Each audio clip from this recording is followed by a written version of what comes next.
जय हिंद दोस्तों, आप लोग कैसे हैं? आशा है कि आप लोग ठीक होंगे। आईक्यू बूस्टर में आप सभी का मैं विवेक द्विवेदी हार्दिक स्वागत करता हूं। आज की इस वीडियो में हम बात करने वाले हैं थोड़ा सा हिस्ट्री की, थोड़ी ज्योग्राफी की बात करेंगे, कुछ क्वेश्चंस होंगे साइंस के और कुछ थोड़ा सा टिपिकल क्वेश्चंस होंगे। जैसे हर बार की तरह मैं क्वेश्चंस लेकर आता हूं, जो आपके डाउट हैं वो भी क्लियर करेंगे। वीडियो के एंड तक जरूर जुड़े रहें। तो आइए स्टार्ट करते हैं पहले क्वेश्चन के साथ कि कुतुबुद्दीन ऐबक की राजधानी कहां थी? इसका करेक्ट आंसर है लाहौर में। जी हाँ, कुतुबुद्दीन ऐबक, ये इसकी जो राजधानी थी, जो इसने राजधानी अपनी बनाई थी, वो लाहौर को बनाया था। प्रतिनिधित्व के बिना कराधान नहीं, यानी कि अगर रिप्रेजेंटेशन नहीं है तो हम टैक्स नहीं देंगे, ये किस क्रांति का नारा था? करेक्ट आंसर है अमेरिकी क्रांति। अमेरिकी क्रांति में बिल्कुल क्लियरली जितने भी लोग थे उन्होंने कह दिया था कि अगर हमारा रिप्रेजेंटेशन नहीं होता है तो ऐसी कंडीशन में हम कर यानी टैक्स नहीं देंगे। मानव शरीर का तापमान सामान्यतः कितनी डिग्री फ़ारेनहाइट होता है? बहुत कंफ्यूजिंग क्वेश्चन है, समझ में नहीं आता कि कितना होता है। डिग्री सेल्सियस में तो फिर भी जल्दी पता चल जाता है, लेकिन फ़ारेनहाइट में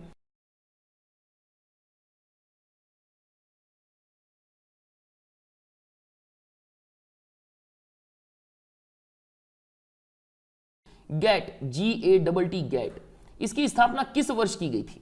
इसका सही उत्तर है 1947 में। 30 अक्टूबर 1947 को गैट की स्थापना की गई थी, ताकि जो अलग अलग देश हैं उनके बीच में जो व्यापार वगैरह है वो प्रॉपर तरीके से हो सके। लेकिन बाद में 1995 में इसको समाप्त कर दिया गया और इसकी जगह पे जो है वर्ल्ड ट्रेड ऑर्गेनाइजेशन यानी WTO ने ले ली। नेक्स्ट क्वेश्चन है राष्ट्रीय पक्षी दिवस, ये कब मनाया जाता है, किस तारीख को मनाया जाता है? देखिए, आप ये मान के चलिए कि एक आध क्वेश्चन तो आपको मिल जाएगा जो डेट से रिलेटेड होगा।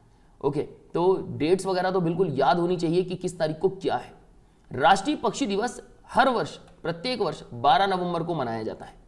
समुद्र के जल में लवण की औसत मात्रा कितने प्रतिशत होती है? तो लगभग 35% होती है।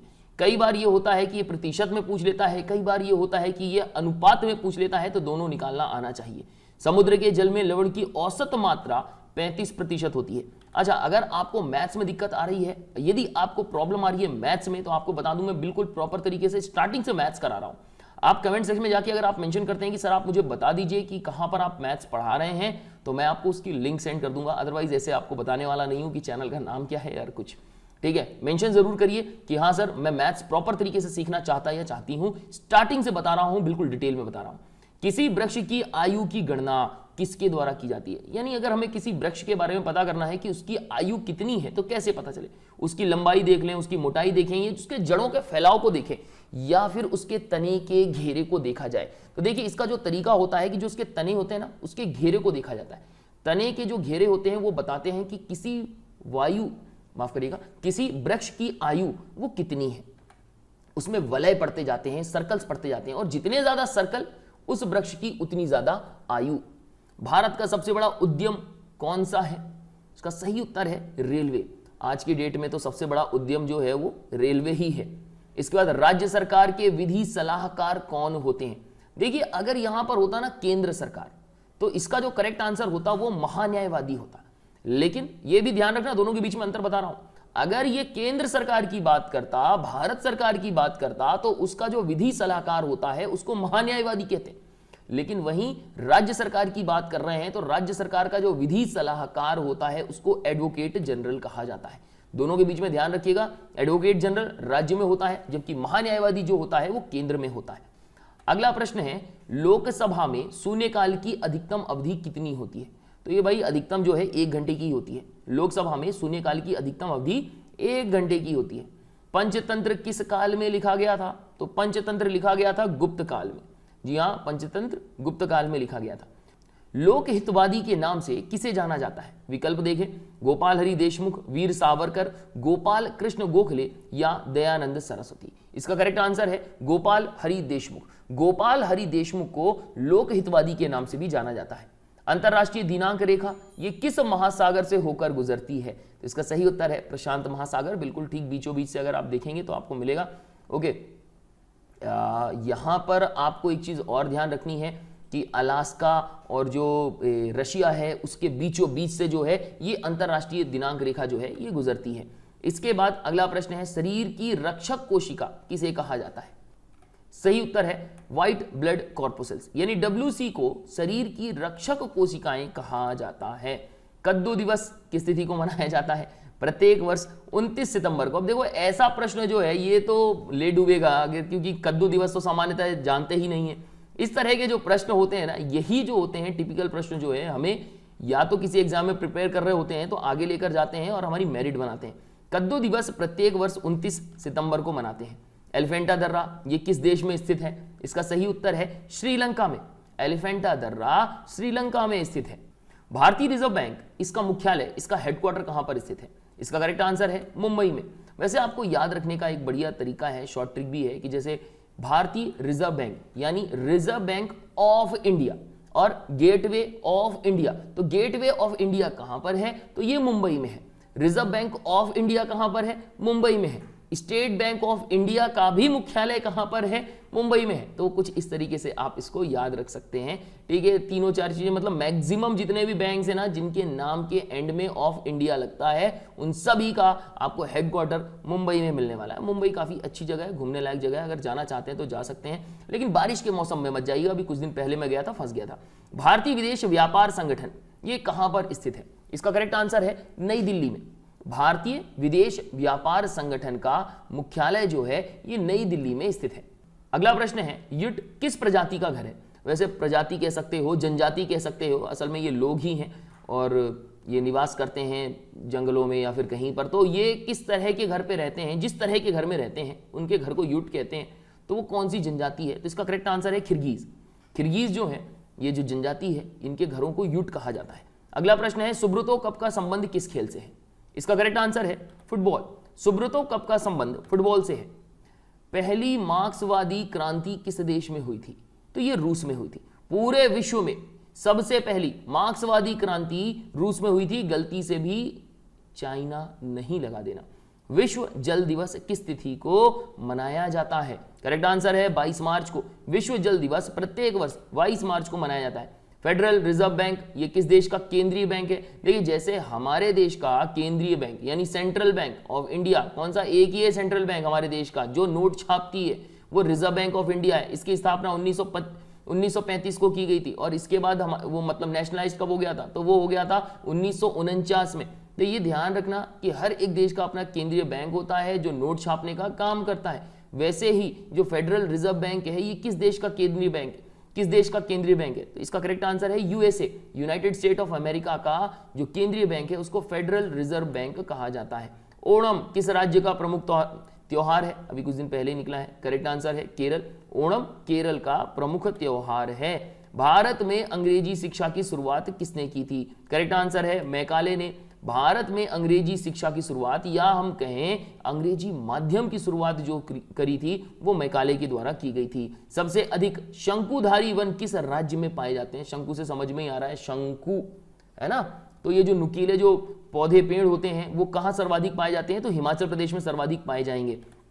अगला प्रश्न है, भारतीय मुद्रा प्रणाली में दशमलव पद्धति कब लागू की गई थी? मतलब ये जो सिस्टम चलता था ना पहले कि 1 आना 2 आना 10 आना, अरे हाँ एक प्रश्न और उठता है यहाँ पे, क्या आप बता सकते हैं मुझे कि 1 तोले में कितना ग्राम होता है? कमेंट सेक्शन में जाएं और मेंशन जरूर करें। बढ़िया क्वेश्चन है। आपको जानकारी नहीं है कोई बात नहीं, आप गूगल से मत करना, घर पे जाके पूछेंगे तो ज्यादा अच्छा है। अपने मम्मी पापा से या फिर अपने फ्रेंड से जो एज में आपसे बड़े हैं उनसे भी आप पूछ सकते हो। और आपको जानकारी है तो कमेंट सेक्शन में मेंशन जरूर कर दीजिए। मैं यहाँ पे बता रहा हूँ आपको भारतीय मुद्रा प्रणाली के बारे में। यहाँ पे दशमलव पद्धति, यानी पहले क्या होता था कि 1 रुपए में पैसे वाला सिस्टम नहीं था। 1 रुपए में 100 पैसे वाला जो सिस्टम है जो लागू किया गया था 1957 से लागू किया गया था। जी हाँ, भारतीय मुद्रा प्रणाली में जो दशमलव पद्धति है वो 1957 से लागू की गई थी। इससे पहले जो है आना 2 आना 4 आना ये चलता था। ओके, 16 आने में 1 रुपए होता था। विजयी विश्व तिरंगा प्यारा ये नामक झंडा गीत, इसकी रचना किसने की? करेक्ट आंसर है श्यामलाल गुप्त ने की। विजयी विश्व तिरंगा प्यारा ये झंडा गीत, इसकी रचना श्यामलाल गुप्त ने की है। ब्लैक फॉरेस्ट किस प्रकार का पर्वत है? करेक्ट आंसर है ब्लॉक। बिल्कुल, ब्लैक फॉरेस्ट एक ब्लॉक पर्वत है। राष्ट्रमंडल दिवस कब मनाया जाता है? प्रत्येक वर्ष 24 मई को। राष्ट्रमंडल दिवस प्रत्येक वर्ष 24 मई को मनाया जाता है। नेशनल डिफेंस एकेडमी कहां पर है? इसका करेक्ट आंसर है पुणे, महाराष्ट्र के पास खड़गवासला में। जी हाँ, ध्यान रखिएगा, नेशनल डिफेंस एकेडमी पुणे एक शहर है, उसके पास में ही खड़गवासला एक प्रॉपर एक जगह है, वहां पर है नेशनल डिफेंस एकेडमी। अच्छा, यहाँ पे ऑप्शन में पुणे भी दिया हुआ था, ओके, तो यहाँ पे पुणे मत लगा देना भाई, खड़गवासला उस प्रॉपर जगह का नाम है। विश्व में सर्वाधिक बोली जाने वाली भाषा कौन सी है? करेक्ट आंसर है चीनी मैंडेरिन। विश्व में सर्वाधिक जो बोली जाती है भाषा, और या हम कहें कि मतलब संख्या में अगर हम कहें तो इसका जो सही उत्तर है वो चीनी है, मंदारिन है। थाईलैंड देश की राजधानी का नाम क्या है? सब जहां जाना चाहते हैं, बैंकॉक। थाईलैंड देश की राजधानी का नाम बैंकॉक है। लाल किले का निर्माण का कार्य किस वर्ष पूरा हुआ था? सही उत्तर है 1648 ईस्वी में।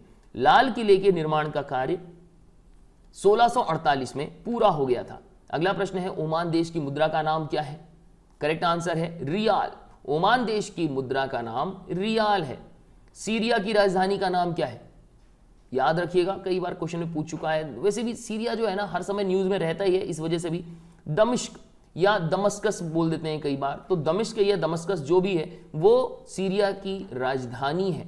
अगला प्रश्न है, हल्दी पौधे के किस भाग से प्राप्त होती है? थोड़ा सा इसको फिर से सही से पढ़ देता हूं मैं। हल्दी पौधे के किस भाग से प्राप्त होती है? देखो बोलने के तरीके से ना बिल्कुल प्रश्न बिल्कुल बिगड़ ही जाता है। तो यहां पर हल्दी पौधे की किस भाग से प्राप्त होती है? तो इसका करेक्ट आंसर है तने से। ध्यान रखिएगा, हल्दी जो है पौधे के तने वाले भाग से प्राप्त होती है।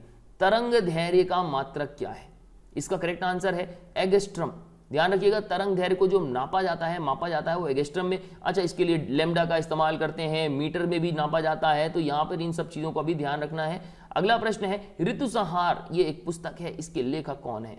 नाम याद रखिए, कालिदास। वैसे याद कर करके बचपन से पढ़ पढ़ के तो याद ही हो गया, तो कालिदास है, जानते ही होंगे, आपने 6-7 क्लास में पढ़ा होगा कि ऋतुसंहार के जो लेखक हैं वो कालिदास हैं। वैसे मैंने देखा है इसमें कि जो ये मैं वीडियो बना रहा हूँ इसको कुछ छोटे बच्चे भी देखते हैं, तो यहाँ पर अगर कोई ऐसा स्टूडेंट है जो 10th से कम में है तो कमेंट सेक्शन में मेंशन कर सकता है कि हाँ सर मैं जो है 10th क्लास से कम में हूँ और मैं यहाँ पे इस वीडियो को देख रहा हूँ, अपने IQ को बूस्ट करना चाहता हूँ, जानना चाहता हूँ, नॉलेज रखना चाहता हूँ। बहुत अच्छी चीज़ है, और अगर आप बड़े हैं तो आप अपने छोटे भाई बहनों को जो है ना इसको ज़रूर दें ताकि वो मैक्सिमम चीज़ों को क्या कर सकें, जान सकें। अब देखिए यहाँ पर जो मैं आपको बता रहा हूँ प्रॉपर जो भी नॉलेज है ना, कोई भी ऐसी चीज नहीं है जिसको मैं क्रॉस चेक नहीं करता। कम से कम एटलीस्ट 3 से 4 बार क्रॉस चेक करने के बाद लेकर आता हूं। 40 क्वेश्चन ही तो हैं, थोड़ा सा जान लें, देख लें कि आखिर है क्या, अपने देश के बारे में पता चल जाए, अपने राज्य के बारे में पता चल जाए, ये बहुत अच्छी चीज होती है। हमारे हमारा अपना IQ लेवल बढ़ता ही बढ़ता है। 4 लोगों के सामने जब हम खड़े होते हैं तो हमारा जो कॉन्फिडेंस है ना वो बड़ा मतलब स्ट्रांग रहता है, हमें पता होता है कि इसका करेक्ट आंसर क्या है। NH6 कहां से कहां तक फैला हुआ है? देखिए अगर हम पुराने बात करें कि जो पुराना NH6 था, नेशनल हाईवे 6 था, वो पहले हजीरा सूरत से कोलकाता को जोड़ता था। लेकिन आज के डेट में अगर हम बात करें, इसका जो करेक्ट आंसर है वो है असम को, ये मिजोरम से जोड़ता है। आशा करता हूं कि आपको वीडियो अच्छी लगी होगी। बहुत ज्यादा डिटेल इसमें नहीं बताता हूं, अगर आप कहते हैं कि नहीं और ज्यादा डिटेल्स बताइए तो मैं नेक्स्ट वीडियो से कोशिश करूंगा कि मैं ज्यादा से ज्यादा डिटेल बताना स्टार्ट कर दूंगा। ओके देन, अगर आपको वीडियो अच्छी लगी है लाइक ज़रूर कर दीजिए, ज़्यादा से ज़्यादा शेयर कर दीजिए, और चैनल को सब्सक्राइब नहीं किया है तो चैनल को सब्सक्राइब ज़रूर कर दें। तो मैं विवेक द्विवेदी इस वीडियो को यहीं एंड करता हूँ। गुड डे, गुड बाय, जय हिंद।